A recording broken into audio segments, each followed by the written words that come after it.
Hello दोस्तों, स्वागत है आपका हमारे यूट्यूब चैनल सबस्टेनो का सेंटर में। हम लोग अध्याय 13 की प्रश्नावली 13.1 को हल कर रहे थे और इस वीडियो में हम प्रश्न 3 को हल करेंगे। तो देखिएगा प्रश्न, किसी आयताकार हॉल के फर्श का परिमाप 250 मीटर है। यदि ₹10 प्रति मीटर स्क्वायर की दर से चारों दीवारों पर पेंट कराने की लागत 15,000 रुपये है तो इस हॉल की ऊंचाई ज्ञात कीजिए। ठीक है, हमें फर्श का परिमाप कितना दिया गया है 250 मीटर और चारों दीवारों पर पेंट कराने की लागत कितनी दी गई है 15,000 रुपये। ठीक है, हमें हॉल की ऊंचाई निकालनी है। ठीक है, तो देखिएगा स्टार्ट करते हैं। यहाँ पर पहले जो हमें परिमाप दिया गया फर्श का, इसे लिख लेते हैं। तो यहाँ पर लिखते हैं फर्श का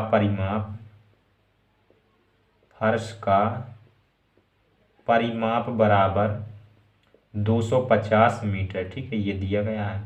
अब देखिएगा परिमाप फर्श का दिया गया ना। ठीक है, तो फर्श कैसा होता है, आयताकार होता है ना। ठीक है, तो यहाँ पर आयत का परिमाप हम लोग लिख देंगे। आयत का परिमाप क्या होता है, दो गुणा लंबाई धन चौड़ाई होता है। ठीक है, तो आयत के परिमाप, यहाँ फर्श के परिमाप की जगह पे क्या लिख देंगे हम लोग, आयत का परिमाप लिख देंगे, क्योंकि फर्श आयत जैसा ही होता है। ठीक है, तो यहाँ पर लिखेंगे 2 गुणा लंबाई धन चौड़ाई यानी L प्लस B। ठीक है, एल का मतलब लंबाई और बी का मतलब चौड़ाई, बराबर कितना दिया गया है हमें 250 मीटर। ठीक है, ये इस प्रकार से हमने कर दिया।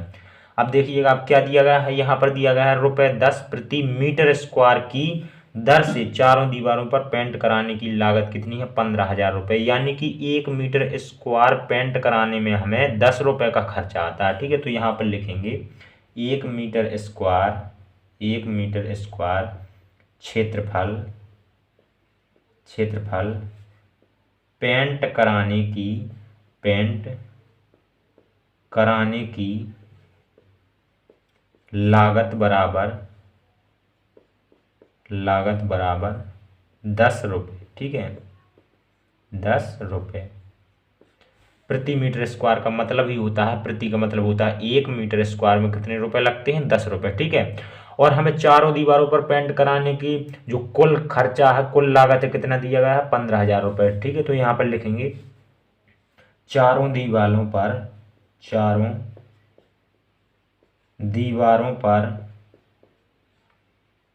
पर पेंट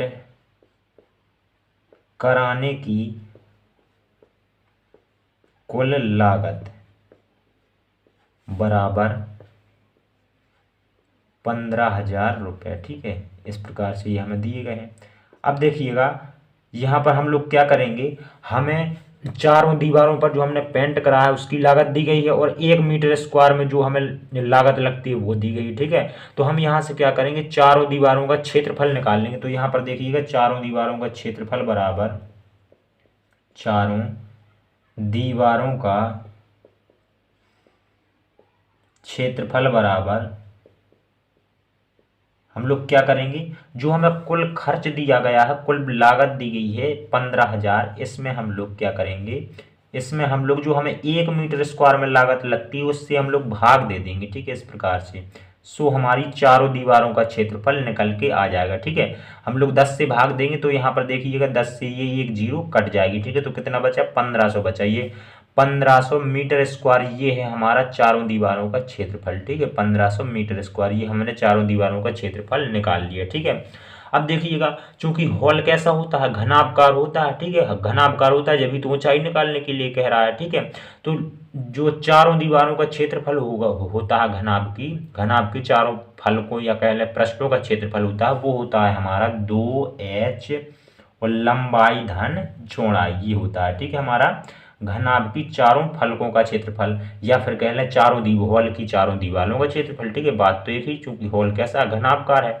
कितना दिया गया है हमें 1500 मीटर स्क्वायर दिया गया है, 1500 मीटर स्क्वायर। ठीक है, अब देखिएगा यदि हम h को इस साइड लिख दें, h को इस कोष्टक के साइड लिख दें तो देखिएगा क्या बन जाएगा 2l प्लस b और h हमने इस तरफ लगा दिए। ठीक है, और बराबर कितना है हमारा 1500 इस प्रकार से। ठीक है, अब देखिएगा 2l प्लस बी का मान हमारे पास में है, 2l प्लस बी का मान हमारे पास में कितना है 250 है। सो इसकी जगह पे हम लोग 250 रख देंगे 250। ठीक है, इस प्रकार से रख दिया और गुणा में क्या है हमारा h है तो हमने h रख दिया। ठीक है, जहाँ h क्या है ऊंचाई है। ठीक है, अब देखिएगा यहाँ पर 1500 तो हमने 1500 रख दिया।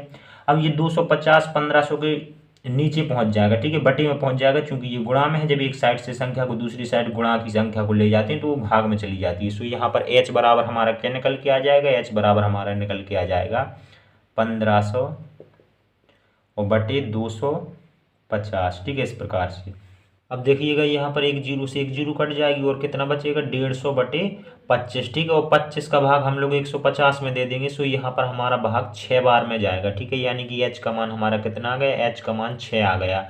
और अभी हमने आपको बताया था कि h क्या है, ऊंचाई है हॉल की, ठीक है, तो यहाँ पर लिखेंगे अतः हॉल की ऊंचाई बराबर 6 मीटर, ठीक है, और यही तो हमें प्रश्न में निकालना था। ये हो जाएगा हमारा उत्तर, ठीक है। इस प्रकार से हमारा तीसरा सवाल कंप्लीट हो जाता है। चलिए मिलते हैं अगली वीडियो में, धन्यवाद।